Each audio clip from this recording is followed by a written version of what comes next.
Alright everyone, I'm back with another Steven Drones On video.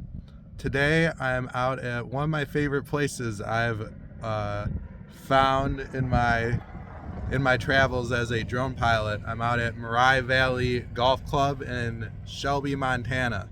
So I'm about, give or take, an hour from Glacier National Park. You can't really see it from down in the valley, but once you drive up the valley you can see the mountains out west. It's pretty spectacular place. If you're ever out visiting the area and you like to golf, I recommend checking this place out. But anyways, today I just wanted to give a quick update coming off of my DJI ban tariff and American drone market series. I wanted to give my take on the SciFly drone that just got sort of previewed, sneak peek, soft launched, whatever you want to call it. I was going to give my initial thoughts, and I hadn't really heard the take that I want to give yet. It's a very operator focused take just from the little bit I saw. So, and they haven't really put out like a price point. They haven't put out a lot of information.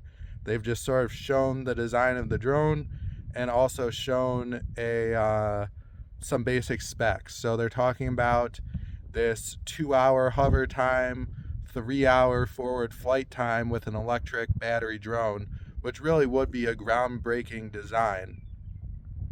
Now, and they're also talking about having a 10-pound payload, so that would be something even above M300. That would kind of be in like the FreeFly Alta M600 category, so far as I understand it. So anyways, this would be really a drone for like heavy LiDAR payloads potentially, but they were really highlighting it as a all-purpose drone that could be used for public safety, basically eliminate the need for a bunch of different docks if you were doing a DFR program. They're like, well, it has a way longer range. I'm not quite sure about that because you have to factor in response time. So really what they're trying to do with the DFR programs is say, okay, well, we're going to have a drone on scene in 90 seconds. So I don't know, let's say if this drone, with the 5G capability, which I guess has 5G built into it, if it's using the 5G and is 40 miles away and they're doing a DFR, well, I mean, at that point, just send a cop car. So that I didn't really get, but they were talking about it being like a replacement for some of the DFR platforms. And they were also talking about different, inspection purposes, some of the stuff that I do. So, basically, yeah, there's a lot of questions with it. What's the price point? Does it actually live up to these specs? What speeds can it fly and keep that battery life? All that sort of stuff. I just want to talk about a couple of the things I noticed with the design feature. The first is this sort of upward angle propeller design. So that looks a lot like what DJI is doing with the Matrice 4, with sort of the new dock drones at this upward angle. Apparently, one of the aspects of this drone is it's very quiet, which, having it be very quiet makes it good for working in cities, working around populations. It doesn't bother people, right? So I don't know if that's something they figured out by having those arms at an upward angle, that it can quiet the drone down. Must be. They've also seemed to have really long arms, and that's kind of what I want to talk about. Because of those long arms, it seems like this drone is going to have a very big footprint. And so my question as an operator is really, okay, how convenient, let's let the wind die down a second.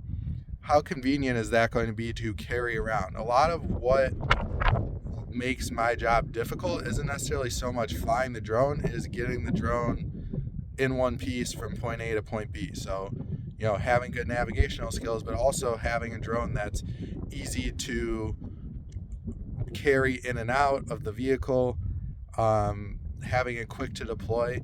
Obviously, in a military setting, that's like a huge deal, right? How small of a footprint does it have? How long does it take to set up?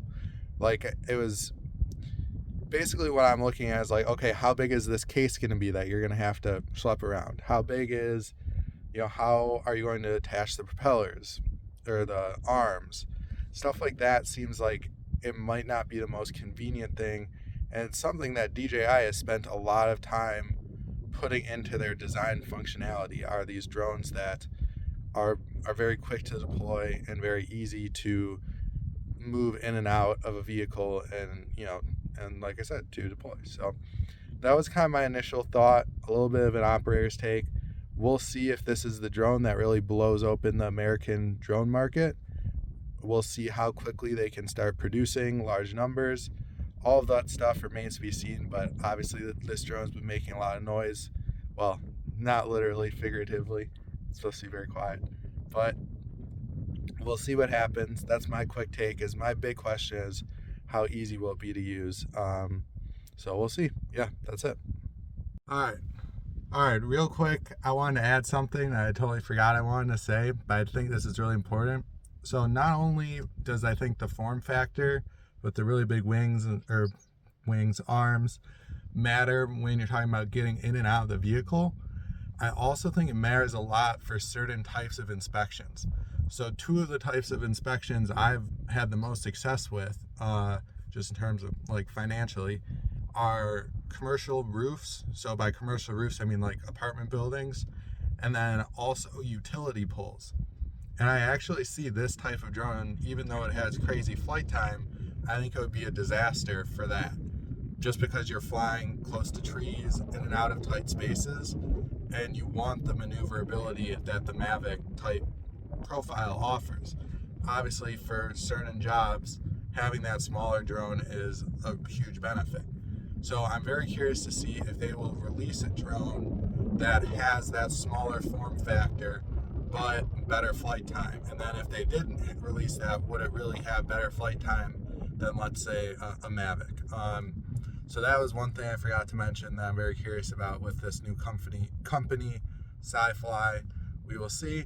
But yeah, that's my little amendum to this video. Thanks for watching. Have a good one.